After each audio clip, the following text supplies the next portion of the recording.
the Dr. Tess Crap Challenge. This is so outside my comfort zone. So if someone's prepared to tell you that you suck, they don't matter in your life. You don't need to pay attention to them because they're not the ones that are serving you. To learn to experience and explore negative emotions. If you said, hey, I need you to sit on the toilet for the next 30 days and like put your hand in your under your bra line and breathe, I'll do it.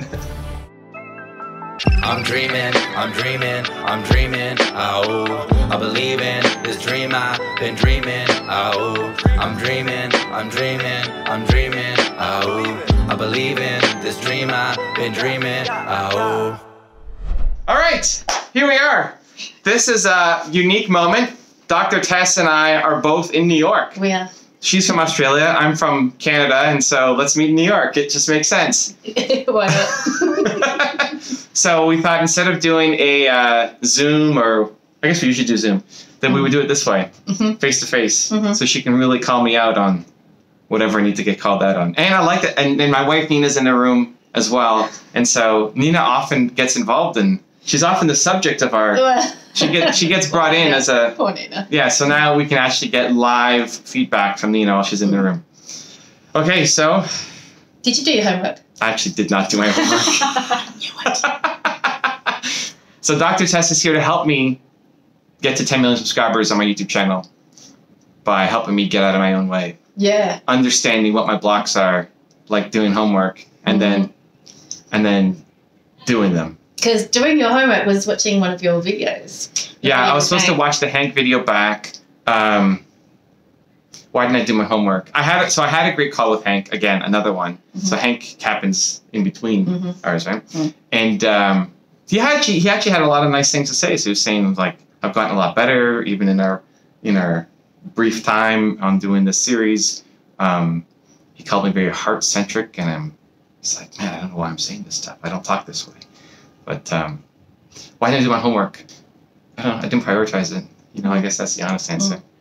My homework was to watch back my video with Hank, which was well received and people liked it, and it was to have me where I was getting more a softer side. Vulnerable, softer side. And now I feel bad. Sitting in vulnerability. So it was an emotional video, which is why it really captured everyone's attention, I think. And the idea for you was to watch that again and see what you pulled out of that you might have done differently that you could do again. I did all my other Dr. Tess homework, though. Yeah, no, that was the easy stuff. This was the easy stuff? Or the other stuff? The other stuff was the easy stuff. The other stuff was easier than just watching a video back? There's no way. No, I don't buy that at all. I actually probably felt like this was just too easy, so I didn't do it. Well, it was Listen, I feel and learning from your own stuff. Well, we met in New York. Was it last week? 2 weeks ago? 2 weeks. 2 weeks. And neither of us could even remember what the homework was. But then we did. Then we kind of did, yes. And you had 2 weeks to do it. I did have 2 weeks, but it didn't feel important enough. I don't know. Anyway. Okay. So. Okay. My bad. How you think how we've done how many sessions with homework? 4? Something like that. Okay, so out of the 4 with the homework, how would you rank that homework assignment? I felt it was important. Come on, there's no way you even remember what it was. There's no way. I thought it was important. And it was important because... Okay, do you really think it's super important? I think it's important for you to learn or to take something else away from that video, from observing yourself be vulnerable. I'll do it again then. Damn it, it's still your homework, man. Yeah, I didn't feel like it was important. That's probably the honest answer. I didn't feel Okay, so I will wear it for not explaining it enough to you. Okay. How's that? Or remembering. We'll make it or remembering it. Yeah, and I did remember it in the end. I remembered it today. And that's what counts, right? So the point was that we talked about sanitizing emotions and avoiding emotionally difficult conversations sometimes, not always. Okay. And this was a good example of you being really present and in that difficult emotion and sitting in there and stay. You went there with Hank and you stayed there in it with him. Okay. So you know what? You guys have to keep him accountable. Check in all the time. Have you done your homework, Evan? You know what? Maybe we should dive into this. That doesn't do anything for me. Right. Like people coming in saying, if I don't feel it's important, I don't care who else tells me that I need to do it or not. Hashtag, Evan, do your homework. Let's start it. Hashtag. I am very non-responsive to public accountability. Okay. I don't know what that says. I don't know what that says. Okay, what does it say? I don't know what it says. Oh, you don't know what it says? Oh, I thought you would. Well, you didn't. No. Okay. So you're telling me peer pressure doesn't work? Depends on who. Like, if you hear saying that it actually was really meaningful exercise, now it actually makes me feel guilty for not doing it because I actually believe it. But at the time, you're like trying to come up with, at least my memory of the event was like, what's your homework going to be? And we didn't, we kind of stumbled on something and then we both couldn't remember what it was. It didn't feel important. It's like, okay, I'm not going to watch this video. I can understand why maybe it didn't feel important to you, because I think that when you're in something like that conversation, I mean, you couldn't quite remember everything that you talked about in that video, which is natural, right? Yeah. And so I had only watched it the day before we spoke. Right. And to me, it really stood out as something different and unique. But when you're in that yourself, which is why I wanted to watch it again, you're not necessarily noticing that you've done something different. And so I can see why it might not have seemed as relevant to you. I remember the shift. I remember him saying, like, hey, for 15 minutes you've been saying the same thing, attack me one way. You need to approach it this way. Yeah. I said, okay, Hank, like, tell me how. I remember that happening. I remember feeling it, but seeing it.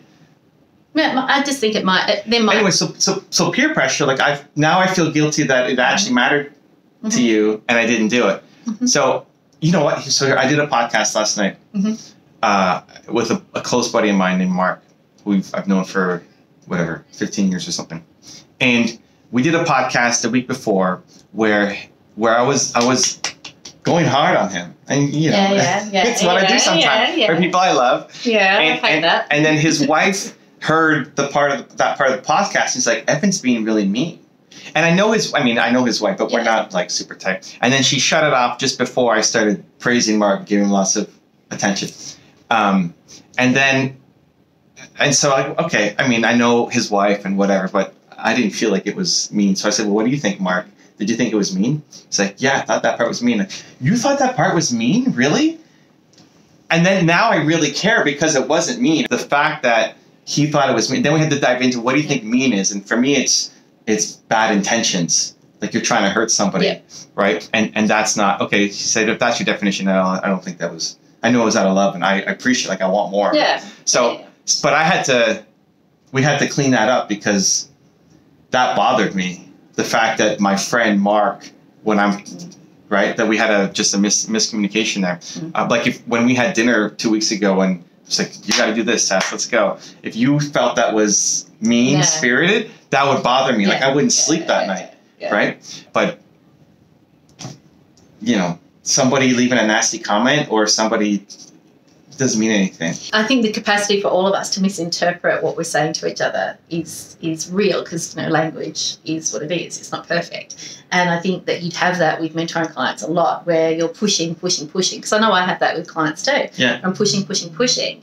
And then we either reach a point where there's a breakthrough or people shut down. And you, with Hank, there was a bit of a breakthrough there. And I think the breakthrough wasn't just for Hank. I think there was a breakthrough for you too. It was a really significant moment. Yeah. So tying that back to accountability and peer pressure. Do your homework. Right, but I'll do it because you think it's important. If you think it's important, then I think it's important. Yeah. If somebody watching thinks it's important, then I don't care. Yeah, I know. And of course now we've created a self-fulfilling prophecy where you're going to watch it and get nothing out of it. Maybe, but maybe not. I'm hopeful that you'll see something in that resonates, that triggers a memory of how you went left, whereas normally you'd go right. I have so much respect for you that if you said that, even if I watch it and I feel in the moment that I didn't get anything out of it, I'll still think, Tess, I'm missing something. Tess wanted me to watch it. It was still valuable. I'll do stuff that people like Steve, our agent, tells me to do stuff like I don't see. Okay, whatever. I'll do it. Yeah. Just because I have respect for Steve and in certain areas, and if he says to do that, I'll just do it. I think that's an important point for a lot of the audience that we each talk to, this thing of taking a leap of faith when someone asks you to do something that you wouldn't normally do. And so you would ask your mentoring clients to step outside their comfort zone and do something, take action and do something that they wouldn't ordinarily do. And it's really important for these guys to know that we have to do that too. Oh, yeah. You know, all the time. You know, we're constantly being asked to step outside our comfort zones and do things differently. I mean, I'm in New York. That's, you know, that's all come about because of all this work that I've been doing. I think if you don't have anything in your calendar in the next month that is outside your comfort zone, you hate your life. You're not trying hard enough. You hate your life. Not even not trying. You hate your life. That's a big statement. Yeah, I think it's true. I think if there's nothing in your calendar that scares you, you hate your life. You are photocopying your life from one day to the next, and you hate your life. Yeah. Yeah, I think so. I could be wrong. But. Okay. So I had a conversation. No, I'm not saying you're right or wrong, but I had an interesting conversation the other day with Forbes Riley. Okay. Yeah, and she asked me, what lesson do you think your kids are going to take away from the work that I do? Ooh. And caught on the fly, I said, actually, I hope that the lesson is a good one, that you don't have to colour in the lines, because we live a very unusual life, I guess, by most people's standards. Yeah. You know, not 9 to 5, not working in a job until you're 65 and then retire and all those sorts of things. Entrepreneurs are like that, different lifestyles. Mm-hmm. So that's a variation on what you're saying. You know, we love our lives. I love my life. I love the opportunity to work with other people who think this way and live their lives this way and aren't that photocopied life, like you say, doing the same day and day and day and day. Yeah. I would hate that life. Yeah. So, yeah. I think 95% of America hates their life. Wow. Yeah. But it's great. It's the best. It is the best because out of the hate, the more you hate your life, the more you'll want to change it. Yep. That's true. They just hate it just enough not to change it. Mm. Yeah. So you need to hate your life more. And then greatness happens. There's a great saying, I can't remember it exactly, but something about, when you're just about to give up is that moment just before the positive changes come. Okay. That's because it's the hardest. Okay. You like that? Oh, what is that? The darkest hour is just before dawn. Okay. You know, so just before things are about to break and move in a positive direction is when you're going to feel your worst. Okay. So just before that positive thing comes. So, yeah, hate your life more. This is great. I read it out of Ryan Holiday's The Obstacle is the Way. Oh, I've not read that, but yeah. Which is the same. It's the same message. It's great. Like you have to go into the thing that you don't want to do. But there was this great, it's just this little quote. It's some African saying. I forget where it's from. But it's, behind the mountain is more mountains. That is the greatest quote of all time. I love it so much. You face an obstacle, boom, more obstacles. Here you go. Yeah. It's the best. Yeah. I think that's the definition of being a grown-up too. You know, you think you're going to get to this easy point and you actually realise there's no easy point. It's life. You know, life is spiky. You don't want an easy point. You don't want an easy point. You don't want an easy life. No. You don't. Yeah. You don't. You will hate your life if it's easy. Okay, since we're swapping quotes, here's one. It's not an exact one, but I love this concept, and I can't remember. I would acknowledge where I got it from if I could remember. I'm very Someone really well known, and it's going to come to me probably tomorrow. It's the best. So you're either a mountain climber or a mountain observer. And so when you're a mountain climber, you get to the top of the mountain and you look around and you see all these other mountains, right? And you can't wait to climb the next mountain. But if you're a mountain observer, when you climb to the top of your mountain, then you're happy to just sit there and look at all the other mountains. You don't really want to climb anymore. Oh, I thought it was going to be like the mountain observer just looks at the bottom and never climbs. No. So, and this is, I think, a really important thing for people in business, entrepreneurs, that you push and you push and you push and you get to the top of your tree and then you sit there and stay. You're not going the next level. You're not climbing the next mountain because you're stuck and you're prepared to stay stuck for whatever reason in you. That's what I took from it anyway. Okay, I like it. Okay, so now let's apply it. So how am I a mountain observer that I need to destroy so I can become a mountain climber? I just really think it is about ripping Band-Aids off and getting into those ugly emotions sometimes. And, we hear lots of talk about how to be vulnerable and real and authentic on social media and blah, blah, blah. And you talked about the video you did with Nina having to put your pants on after you broke your neck. And it's coming up. It's not on YouTube yet, but it's coming. It's on Instagram. Okay. And so you know, those sorts of real life moments that are difficult, and we kind of, people want to get to know you, and I think people love the advice you give, but people equally value getting to know you. And I think that video with Hank sort of showed a different side, a different colour, or a different flavour of you. And that's that stuff that's hard for you. I know that's hard sometimes for you to tap in. Maybe, okay. I don't find it hard to. I'm not afraid of it. I just don't necessarily know what you want, like, or what to do. Yeah. Okay. Right? So the frustration with Hank was like, okay, yeah, it was. I'm doing what I know what to do. I don't know what to do, man. You tell me what to do. What do you want me to do? So same thing with this. Yeah, I think it is about finding opportunities to be present. I mean, I come back to the conversation we had about the letter with your mum. Okay. And as opposed to a conversation with your mum, and choosing an option that was going to be cleaner emotionally versus a conversation that might have been, we don't know, because it might have been a tricky conversation. It might have, before you knew what the answer was, right? It might have been a difficult conversation. And I think opportunities to go the harder road when there's a choice. So with Hank, you had the opportunity to keep doing what you always do or keep going with the road you're pushing on, but you took a left turn unexpectedly, and it was an emotionally more difficult turn, and that was awesome. I took a left turn because I wasn't thinking of it. I was getting frustrated, like, I don't know what to do with this guy. Yeah. And he said, here's what you need to do. It's like, okay, well, let's go down this path, this uncharted territory for me, but let's have Hank coach Hank, and I'm just coming along for the ride. Yeah. I struggle to find where that is a consistent theme in my life. Yeah, I think sometimes we want simple answers, like, here, do this strategy, or here, do that thing. And sometimes it's about paying attention. I talk about this quite a lot, that we often get so busy and caught up in the conversation or in the doing that we're not actually necessarily present to the emotion or the opportunity for there to be an emotional connection. And so that is about paying attention and being present and in tune with yourself. Yeah, I don't know that there's a dead set strategy that you can apply every time, but I think, so some people draw on mindfulness strategies to tune in. Some people draw on relaxation or yoga or meditation. So being able to tune in and listen is a skill. So it's a muscle that you need to flex regularly in order to strengthen it. And that is something that takes practice. So I usually start people off on being aware of breath and breathing. Do you ever do yoga or meditation or anything like that? Kind of.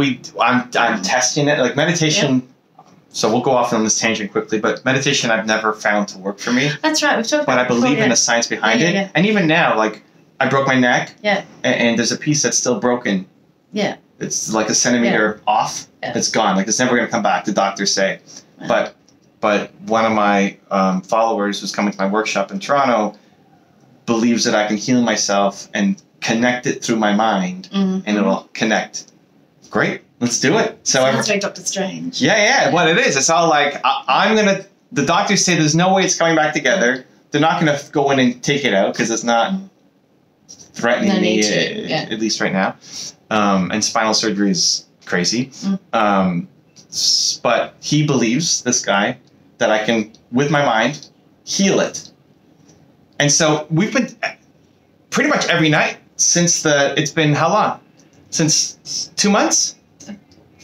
Almost 2 months, every night of healing meditation. Well, I'll just sit there and he gives me these things and what we got to do. You imagine this light coming, cleaning you when you're going through these walls, and awesome. And like, I do it. Do you do it because he told you to do it, or do you do it because you believe it will? I do it because I have faith in him, and I'm curious. Like, at the same time, what's the downside? The worst case scenario is I waste 10 minutes of my life a night. Yeah. That's okay. Yep. The upside is amazing, right? If this works, great. Let me cure other stuff in me, right? I don't know. I believe in the science of meditation. We got the Muse thing, and I can control my mind to get to calm zone and all that kind of stuff. I've done meditation with like everyday people, coaches, and like the best of the best, the best meditators. But and where it's like we're with the group, and it's like put your hand over their head and like feel the ball of energy. Is like I don't feel anything, but like the people beside me are feeling it, and I believe that they feel it. I'm not saying this is good. No. I believe it. I want it. I've tried maybe 40 different types. Okay, so I've got an answer for you. Okay, we'll circle back to yes. Yeah. So I think the simple thing is knowing what to do to quieten all this down and be present with yourself is a really simple breathing. You need something portable, right? So you need something that is. But I can get the present. I actually think listening and present is a superpower. Yes, like when I'm here with you, that's it. I don't know what I'm doing the rest of today. Like I'm only here with you, and I'm trying to take it in. Part of me feels like I'm constantly meditating. I've actually been told that a couple times by like meditators, like you're not feeling it because you're already doing it. Because I don't need to. There's sometimes like at night where I might need to quiet my mind or whatever. But here with everything else that's been happening, it's all gone. I'm only here with you. How do you relax? I don't need to relax most of the time because I'm already. This is me relaxed. Like I'm excited, but I'm relaxed. I don't carry stress. Like if I do, I have to solve it right now, and it's this spurt, right? But the best way I can think of is like if I'm up at night and I can't sleep, I'll get up and I'll play a game of League of Legends. Right. It's a video game. Yeah, right. But it's not that often. I do it because I'm thinking about something that I obviously can't solve right now because otherwise I would do it. And when I'm in a video game, I'm so into the game, I forget about the other thing. It's a distraction. But then when I finish it, I don't care. Did I win? Did I lose? Whatever. It's not. I'm not attached to the outcome. And then okay, I'll go to bed. Yeah. Okay. So I think I'm actually really good in listening and being present. I think it's one of the things that actually helped me the most in being able to coach and mentor people. The thing that was, if you look at the Hank interview, was I'm starting to get frustrated. Like, I don't know. I don't have the knowledge. I don't know I'm not even seeing it. It's not like I need to, I don't know what to look for. Yeah. When he told me that thing of you need to come out on the softer side, like, I don't know. How? It's like it's a different language. I don't know what you want from me. How do I do it? It's like, okay, we'll do this. Okay. So, I mean, I'm working with him on doing that and hopefully learning the skill of it. But I think I'm usually pretty connected. Okay. And listening. Okay. You're talking about building an audience, and we're talking about connecting and the relationships that you build with your audience. And how do we bring, like that moment with Hank, how do we bring that into something that everyone feels they're getting access to in a way? I mean, I don't know. I'm asking you the question. So the two things I'm seeing is one with the Hank kind of thing. I mean, also this whole series. Yeah. It's as I learn, hopefully the audience learns. Right? So I had a woman come on and teach me EFT tapping. I am not scared of this. I am great. Let's do it. Right? I mean, as long as I'm not throwing somebody I care about under the bus, I'll do anything. Yeah. You want me to do anything? I'll do almost anything. Right? As long as it's not hurting somebody I care about. Yeah. So I think people see me on the journey, hopefully. As I struggle, like the Hank was a struggle. I didn't know what to do next, and here we are. The vulnerable moments of like, hey, film yourself in your underwear with your wife. I just didn't see the relevancy. Like, I don't think people are gonna. This is weird, right? There's a little bit of for me, nerves in that. You know, I had gained weight because I wasn't moving and all this stuff, and here I am having to film. But okay, but that was the reason for me. That was the reason to overcome it. So how did you? Because that's something that so many people talk to you, I'm sure, and to me about, you know, that fear of self-doubt and criticism and judgment and all that stuff that stops so many people from putting their message forward. I've trained myself that when my heart beats like this, it's a signal that I have to do it. Okay. So when Steve said that and I'm nervous, now I have to, because I'm nervous, now I have to do it. As long as it's not going to, again, hurt somebody or against my ethics or values. But most things aren't. Yeah. Right? Yeah. You know, like go shoot a gun in the New York City. Okay, great. No. Right? I'm nervous. Or jump out a window. I'm nervous. No. Okay, that serves me. Yeah. Right? But most of the things we're afraid of is judgment. And so I've trained myself that if I'm afraid of it, then I want to attack it. Even just to attack it, regardless of if there's a benefit or not. Yeah. Painting my nails and all that stuff. So taking risks. It's that aren't really risks. So risk, you're not risking your life and limb. You're not risking your financial. Emotional risk. Yeah, emotional risk. Yeah. There's an interesting pairing that what you've done is you've created like a neural network, a little brain map that this is a signal. This fast beating heart is a signal that here's something I need to do. And some people talk about recognizing that it's a sign of excitement. So I'm excited for what I hate that. It's the worst. I think that's the worst. Mel does that. Simon says that. Yeah. I think it's the worst. I think you're treating yourself. I think you're approaching it as a distraction instead of just saying, I'm going to do a difficult thing. Yeah. I want to take actions that I'm proud of. Yeah. And that's actually all I want from my audience too. Like I can't judge if you should do this or this. What are you proud of? Are you proud of yourself if you do that? Great. Hey, I've got a question that my 10-year-old asked me. Oh, great. At the counter at Tiffany's this afternoon. I get very nervous about parenting questions. So okay. No, this is a good question. Okay. Right? Okay. He's 10 years old and he's starting to think about the world and how it works in a great way, right? So I asked me this question. He says, would you rather do lots of really simple things or would you rather do one really hard thing? Oh. We talked about that already. Yeah, that's easy. Of course. Yeah. But actually, it's lots of hard things. Behind the mountain, there's more mountains. So he's agreeing, right? 10-year-old's going, I'd feel much better having done. That's parenting right there. He's teaching me more than I'm teaching him, I'm sure. But yeah, that whole thing about, achieving something difficult. And so you're saying that if you're trying to tell yourself that I'm not scared, I'm excited, it's a lie. Yeah. For starters. And it's disrespecting the power of being anxious about something. Yeah. And you're losing respect for yourself. You're saying, this is at least how I see it. Yeah. And this is super weird, but here's how I see it. You're saying, I am not capable of sitting in nervousness. Yeah. So I'm going to tell myself that, no, I'm not nervous. I'm excited to get me out on stage and doing it. And listen, I think in the short term, maybe as a crutch, like if you really need it, great. It's a crutch. Get out there, do it. It's a strategy. Right. Yeah. I think it's more than I think it's a crutch, not just because the idea of a crutch is you break your leg. Yeah. You want to not have to walk forever with your crutch. I want you to learn to love it and be able to conquer great things, not to always have to walk with a broken leg, but you've got this crutch. Yeah. So you use it in the short term if you absolutely need to, but I want people to learn to do difficult things, that the sign of fear and nervousness is a sign that you're like, this is great. This is your chance to show yourself how great you are. Yeah. To be proud of yourself. Yeah. I think that's where self-confidence comes from. And I think every time you use a strategy that is a distraction from the thing, you actually teach yourself to love yourself less. Yes. Well, I agree with that, actually. I think there's a lot to be said for being proud of having overcome, courage is doing things despite being afraid and, that sort of stuff. And if you rob yourself of acknowledging that something is difficult, then you rob yourself of the pride that comes later. Yeah.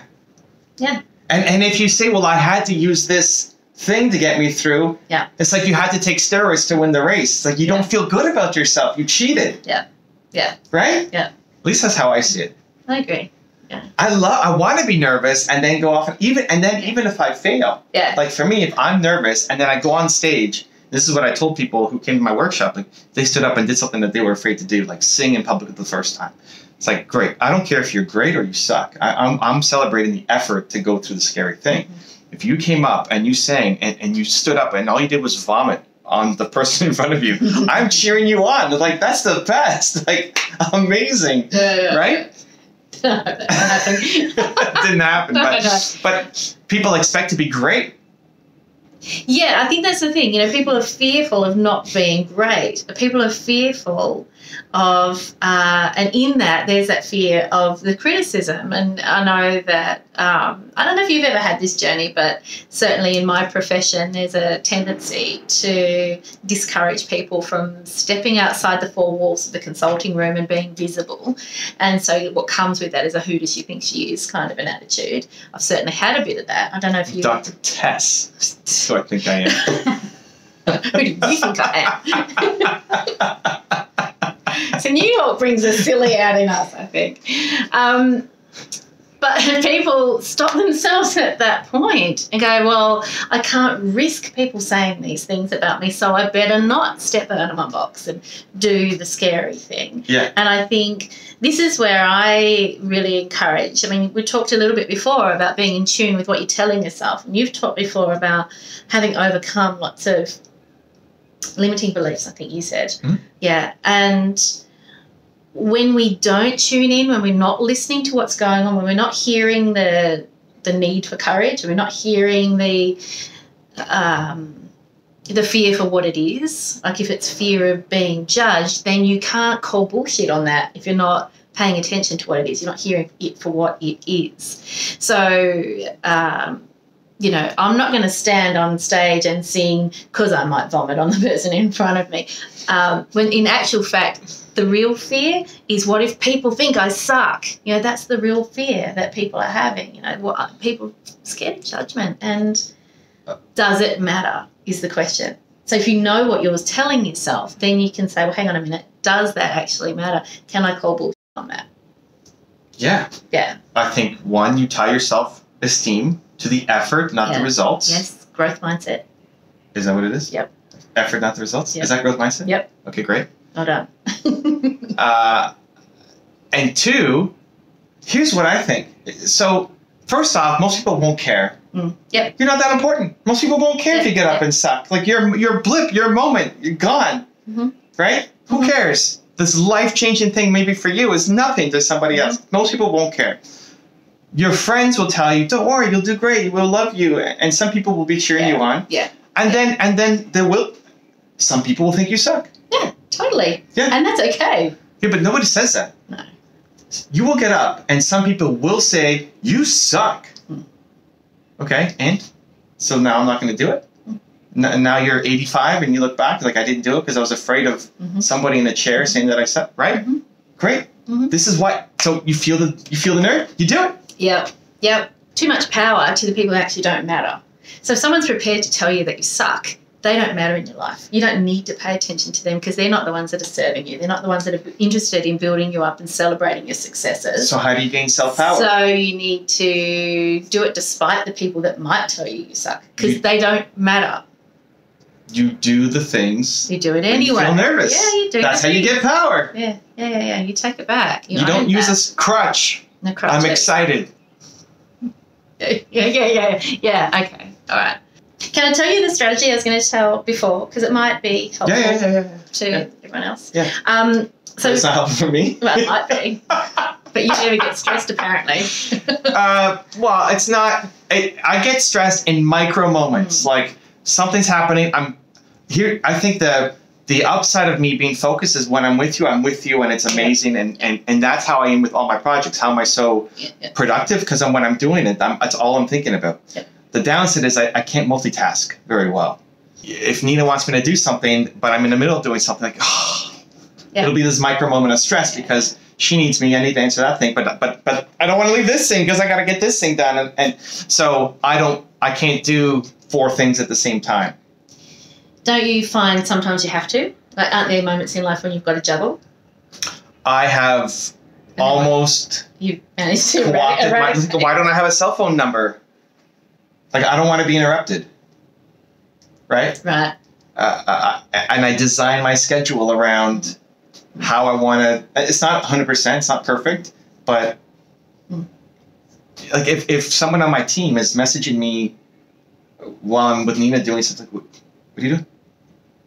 Or we have emergency protocols, but I try to build a non-emergency business. Like if you're a client that needs me. We did a thing with Tim Story, who's a life coach. Yep. And he has his phone on 24/7 because he's coaching people with their lives, and like if they're about to jump off a bridge or something, he's the last call, right? I would never take on those clients. Like if you need me in urgency, I'm not available. Yeah. But when I'm with you, I'm gonna give you so much. Yeah. Okay. So my hack has been to design a life around not, and I lose opportunities, right? Like somebody might be messaging me now, know I'm in New York and want to meet up. I don't even see it. Yeah. Sorry. I mean, that happens. It does. But to focus on the little things, 10 little things or one big thing. I only do the big thing. I only focus on the one big thing, and I let lots of little things drop. So that causes stress. Yeah. So people usually tell me that they don't, people want to be able to tune in, hear what's going on, hear what they're feeling, or notice what they're feeling, notice what's going on for them in a really honest and real way, so they can then make an informed decision about how to play the next play, whatever it's going to be. But they don't have time to meditate first or do a relaxation strategy first, or all those things that quieten your mind down.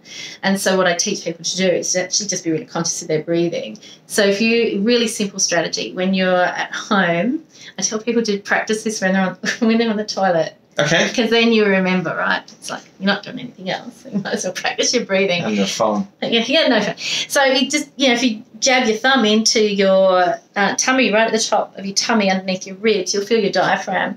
And if you pay attention to that when you're doing it. You doing it, Nina? Right at the top, right under your sternum. Right there. If you're a lady, it's under your bra line, ladies. Okay, if you had a bra. If I'm here. So there's, right? Is this about the good, right? There. So like here. Yeah. Yeah. Well, I want to figure this out, okay? Yeah. Breathe from there. And, ooh, that's loud. Breathe. Yeah. Just breathe normally. And then you feel that muscle moving when you're breathing. Is it a muscle? It just feels like... It's a muscle. It's called your diaphragm. It expands right across, and it expands your chest wall when you breathe. Okay. When you're anxious, your breath scoots up here. Okay. Tiny little muscles up here overwork.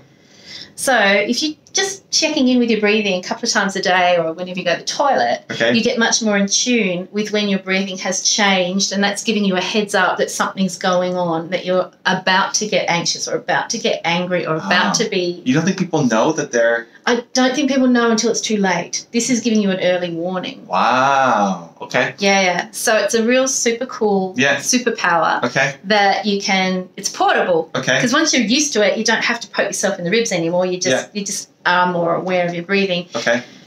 Then you feel that something's not quite right in yourself. It might be that you're in the middle of a difficult mentoring session and you're losing your thread with this person.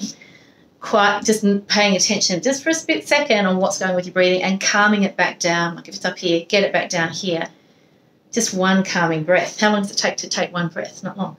One calming breath is enough to sometimes just give you that little mental space to get yourself checked, get yourself sorted, and then okay, I'm overthinking, or this has triggered something in me. Okay, I've recognised that now. I can put that to the side and refocus on the person that I'm talking to. Okay. So it's like a little hack. Simple. Nina should look at that. Nina worries a lot. Nina's a warrior. Nina's a warrior. She's a warrior. She's a warrior. What am I getting from this? I'm thinking about if we want to take people on the journey, I'm willing to do almost anything.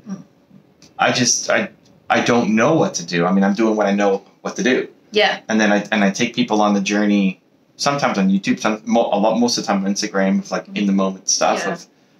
I remember I filmed, did I tell you about this when I got stressed out? No. And I was slow. No. So I was at an event and for some reason I was feeling low. Yeah. Right? And like, wow, this is weird. I'm never like this. And it wasn't because of hurtful comment or anything. I don't know, just super random. And so I get excited because they're like, I want to share this because people only see the optimistic, positive, right? But that's who I am almost all the time. Not always like as amped up as this, but like, walking down the street, singing songs, it's like multiple languages. It's like I have fun. But I was feeling low, and so I'm going to share this. Like, I can put it on Instagram. I can't do a fake it, but I was feeling like, guys, I don't feel great right now. I don't even know how to explain it. I feel really low. And I just wanted to share it with you on Instagram, because even me, like I get down too. And I don't know, I'm just going to go have a sandwich and be with myself and see how I get through it. Yeah. Right? But I was pumped to film it because it showed the other side. So what's my step? What am I listening to or paying attention to, or what's the skill that I think you did it just then. That's a really good example of that. And but that's so infrequent. That's like, that happened once. Well, okay, look, I mean, I think a big turning point in my social media stuff was when I started talking about crap that was going on in my business at the time, staffing troubles. And I took people on a journey. Steve said, film it. Film it. Yeah. Took people on a journey and, didn't throw individuals under the bus, but certainly talked people through what was going on in my business with my staffing. Had a lot of people poached from my team. It was a really hard time. That sort of thing's only going to happen once every few years. We would cross our fingers. But it was an opportunity to share something and bring people with me. You can't make bad stuff happen. Listen, here's the thing. I think you did break your neck. Yeah, but so use that as an example, right? My default, I've just like this becomes a thing. Yeah. My default is when something is like if you're, and this gets dangerous if I don't know the person, because if somebody's sitting there complaining, if you were sitting there, oops, sorry, just tucked your boob. If you're sitting there complaining about something, in my head I'm thinking, oh my God, this is the best. I've trained it. Yeah. So I broke my neck and I'm pumped. So what if this, right? So I don't sit with negative things very long. Yeah. So this crap always happens. Tons of crap is happening all the time, but I'm not emotionally connected to the crap. Yeah. So I could say here's what I'm dealing with, but I'm pumped to get through it. Yeah. But I'm just wondering about changing that story. Okay. And it's like, I'm not telling you to not have a posipositive strategy. Oh, to go back? Be a warrior? Go be negative. Oh, guys. Whose life I'm so stressed out right now. Because I feel like even if what am I stressed? I'm not. Well, I don't know. What am I stressed over? What I mean is when something happens and your default position is to grab it and go, this is the best. Yeah. This is the best. I can do this. Yeah. What if you change the story to go, this is an opportunity to share something real? So before I say it's the best? It's an experiment, maybe. Okay. Where would it take you? What would be the consequences? What would be the risk of not buying into this is the best, of being present?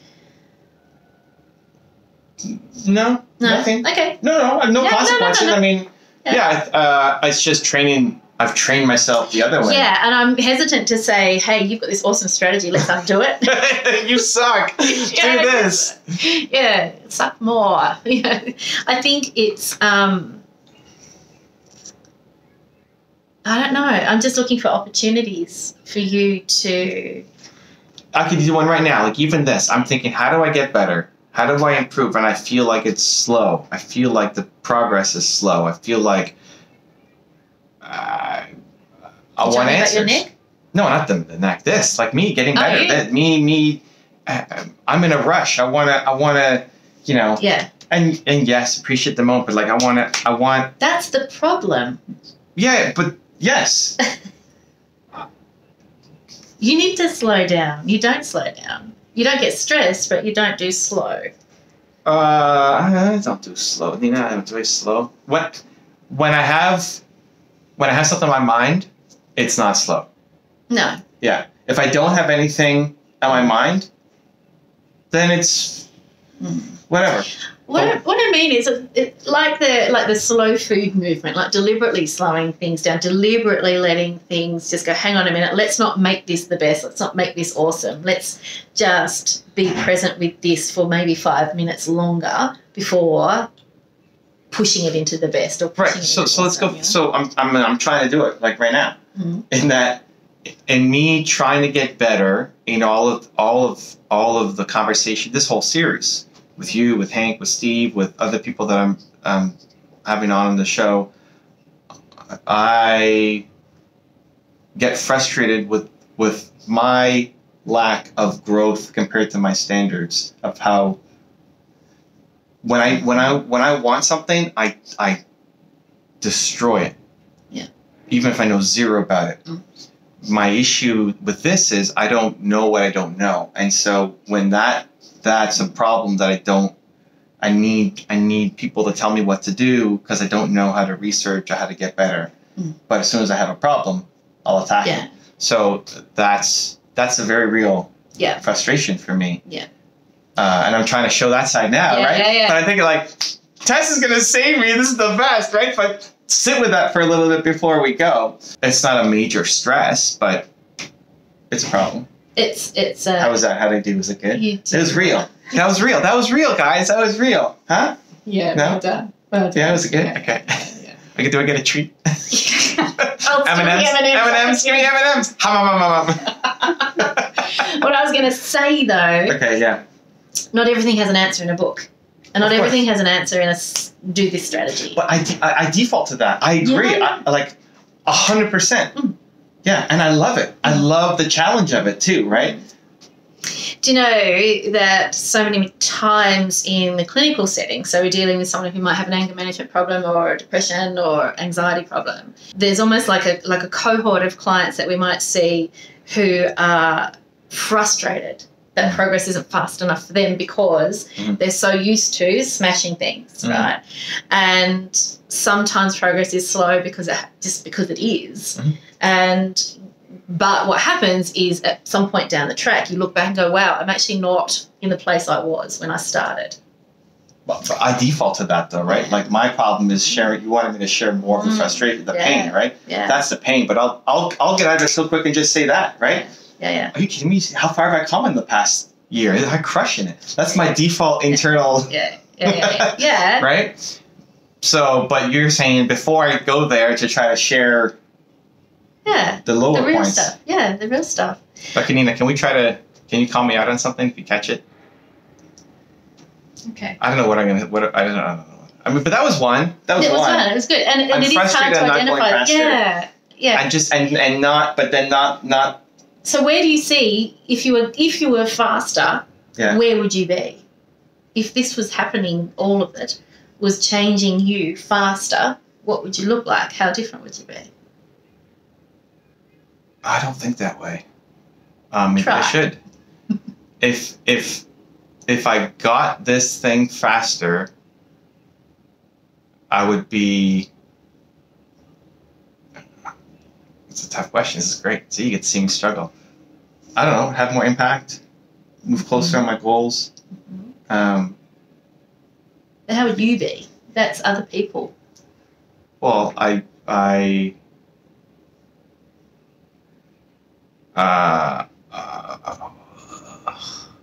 pride myself on being a hard worker and be able to figure things out. And when I get attached to something, like it's part of my identity. Like I'm gonna crush. Like you tell me I can't do it, like no, right? It doesn't matter. Like I told myself I'm doing it, so it's happening, right? That's just how I default. I got the Australian work ethic in me. I knew that was going to come up. Yeah. We got it. I'm going to nail it. It's happening. So, but even if the result, like I was obsessed with ClickFunnels for a little bit on our trip. Obsessed. Like every weekend moment I had to understand ClickFunnels and how it worked. And a guy came to my workshop who had a ClickFunnels t-shirt. Like, why are you wearing that shirt? Because I used to work tech support there. I need to talk to you tomorrow. Like, I'm here for 3 days. We're meeting. And we met for like 6 hours over 2 days. Wow. Yeah. Like, it has to happen, right? And then I figured it out. And then I haven't done anything with it yet. It hasn't, like I did a micro stuff, but I haven't transformed my business around it yet. I will. It makes sense to me now. So maybe it's just figuring out the problem. I like figuring out the problem. I figured it out. I know where it now fits on my map. So I don't need to be obsessed about it anymore because I know it fits over here. It's an intellectual problem. It's not an emotional one. So you like puzzles. You like to pull them apart. You like to understand how they work. And then you'll either use it to your benefit or I'm done with that now. I understand that now. I don't need that anymore. Okay. It's not the emotional puzzle. That's the intellectual puzzle. Okay. And you're drawn to that, and that's okay. But I'm drawn to this emotion. Like, if I need to get better, boom, boom, boom, that's an emotional problem. I wanna solve that too. But I value the process of figuring it out more than what ends up happening as a result. So when you say, well, who are you going to be when you? I don't think about the result of what happens. I think I care about figuring out the process. That's how I get high. Mm-hmm. I want to solve this thing, right? Mm-hmm. Like if you gave me a challenge in New York, you got to do these 3 things. Like, oh, great, I got to go do them. Yeah. Yeah. Yeah. Or if I can't give myself a challenge, it could come out of this as like, I need to study everything about Australia.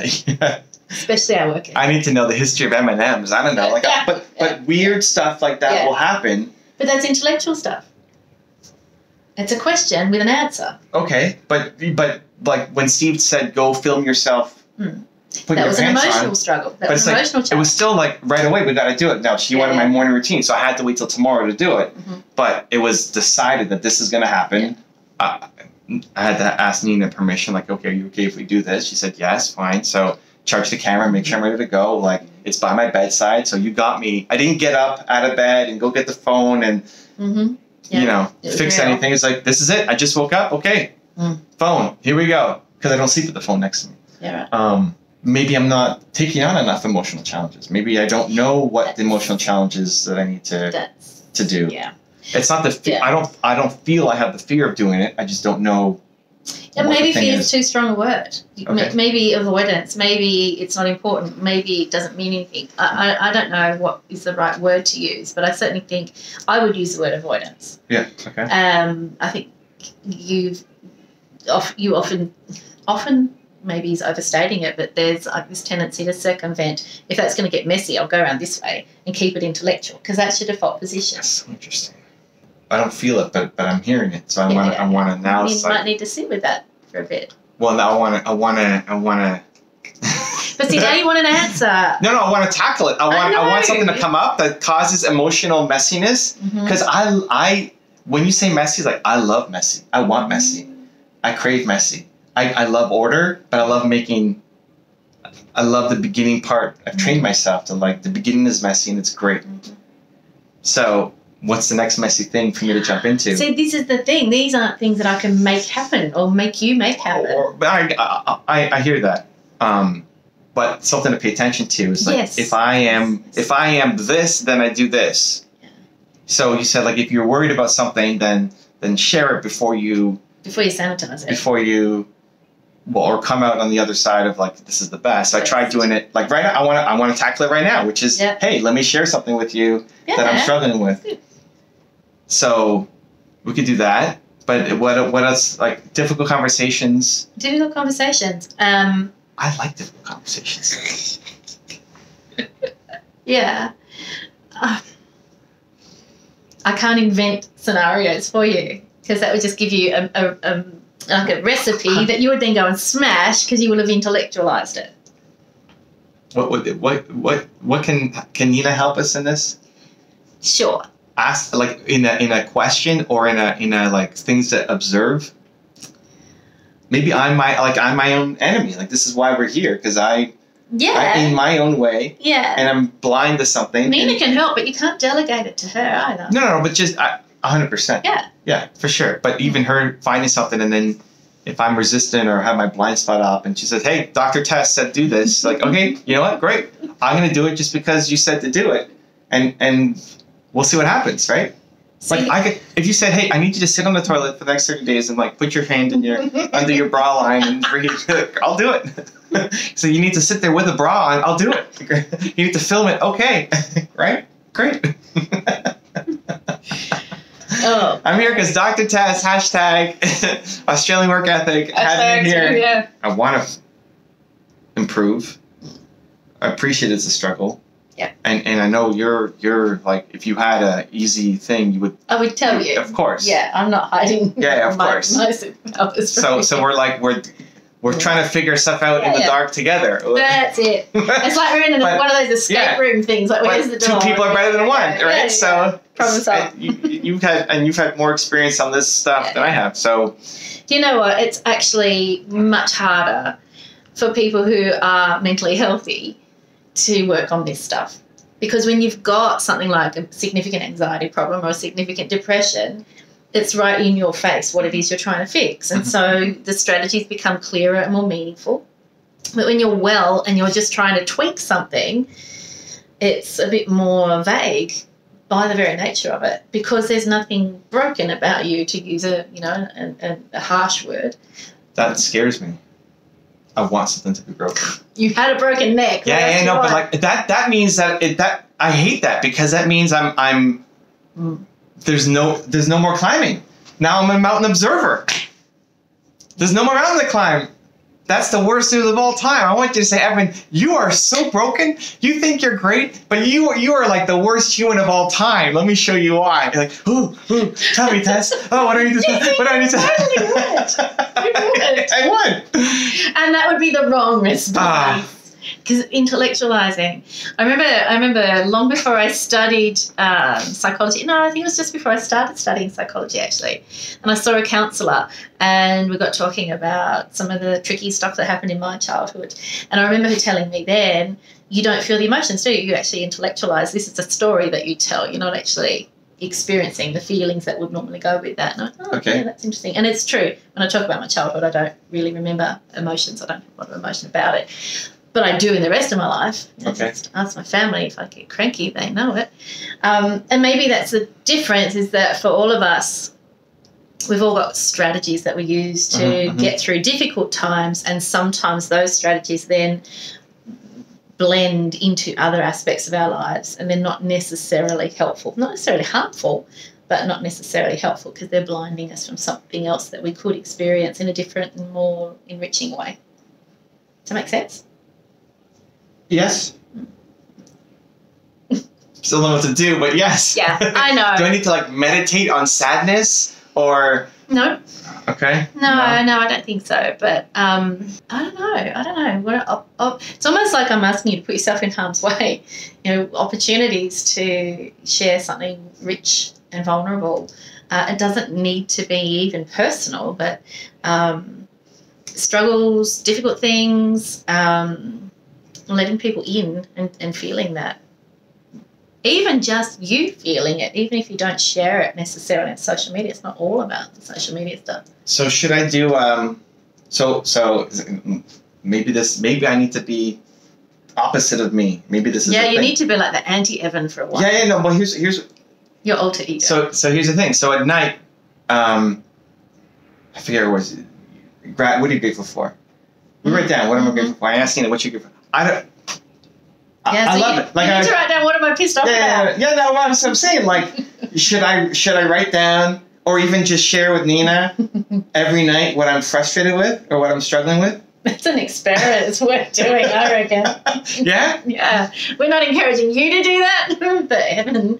But see, the gratitude stuff is like, I can come up with tons of stuff I'm grateful for, tons. Yeah. But if you said, what are you struggling with right now? Yeah. I'd have to rack my brain to like think, but what are you stressed out about right now? Like, I'm not. But of course I am. Mm.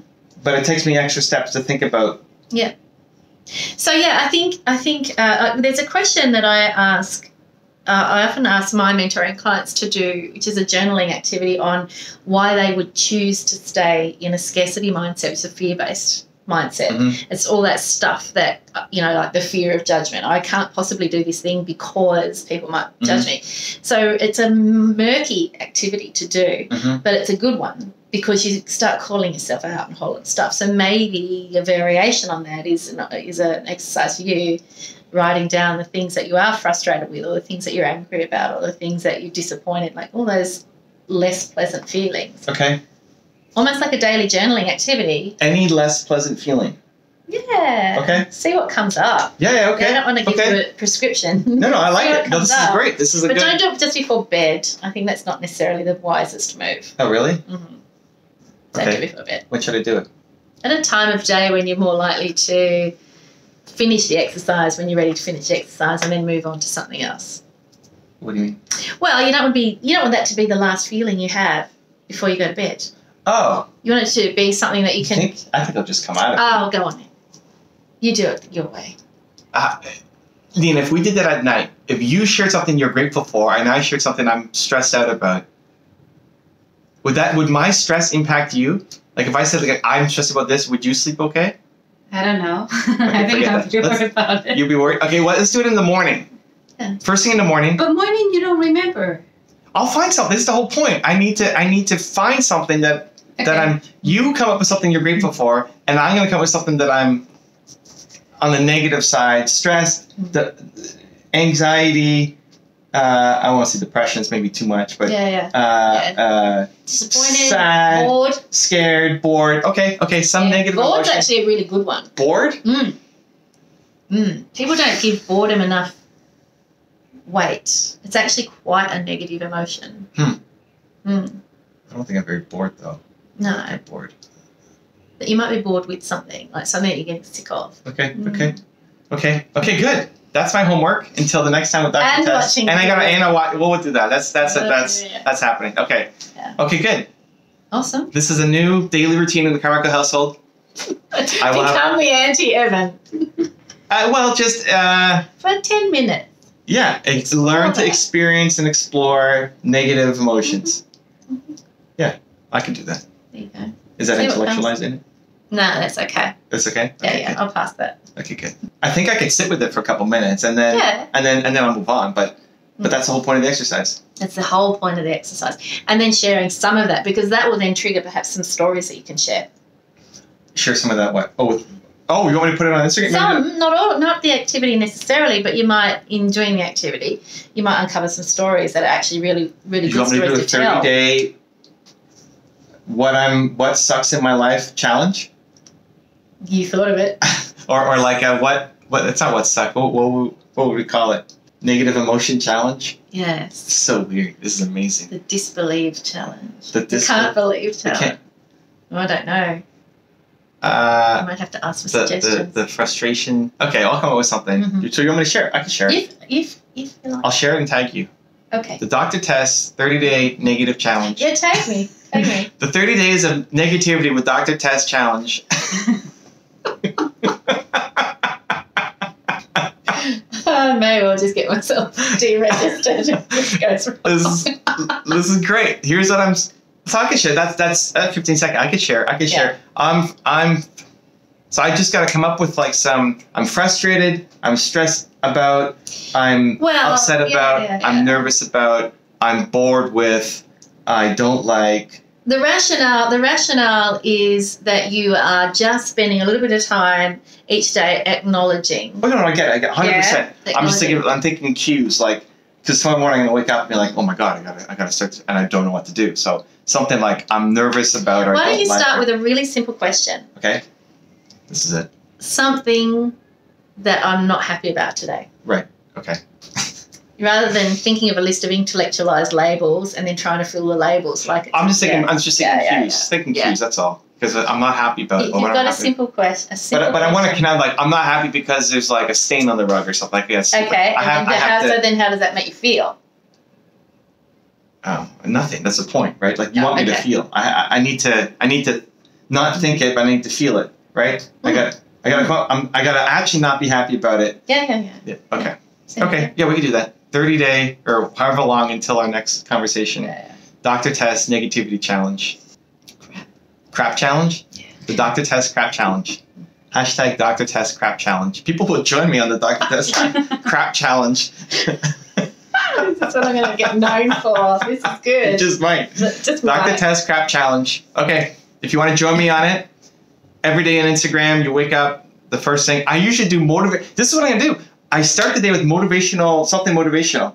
I'm going to start my day with the Dr. Tess crap challenge. So it's the exact opposite of what I would do, right? I'm the anti-Evan. The anti-Evan. Because it'll always be a message of like, I need to think of somebody who I helped yesterday and then share a message that would be... You can still do that. No. I'm going to start my day with the Dr. Tess crap challenge. Okay. Go negative and see how that feels. Yeah. But I have to feel it. I'm not going to be fake and like, today sucks because whatever. No, I need to come up with something. No. Something that didn't go well in your day or something that you're frustrated with. Well, it's going to be the start of the day. Yeah, perfect. Thank you. This is great. This is so outside my comfort zone. This is amazing. Oh, that is good. That is really I'm good. nervous. I'm going to own my nervous. Too. I'm not excited. I'm nervous. Just don't sue me if it goes really wrong. Yeah? I won't sue you. It's the best. We have video proof. Starting something new inspired by Dr. Tess called the Dr. Tess Crap Challenge, where every day I need to share something that I'm not happy with in my life and be emotional about it. So stay tuned. Dr. Tess Crap Challenge. I'm frustrated that my YouTube channel, after splitting it up, has not worked. I'm down subs, I'm down views, and I don't know if I should go back or not. Dr. Tess Crap Challenge. It's 6:20 something in the morning. It's raining. I should be sleeping. Dr. Tess Crap Challenge. Do it. Jesus, this is hard. Dr. Tess Crap Challenge. 6:30 in the morning on a Sunday. Why am I up so early? Should be sleeping. And it's raining. I don't like it. Dr. Tess Crap Challenge. I don't like having to be negative. It doesn't make me feel good. I don't like connecting with negative emotions. I'm not good at it either. I'm gonna keep working on it. All right. Thank you guys. If you want to see how Tess kicked my butt the last time, check a video right there next to me. Continue to believe. We'll see you there.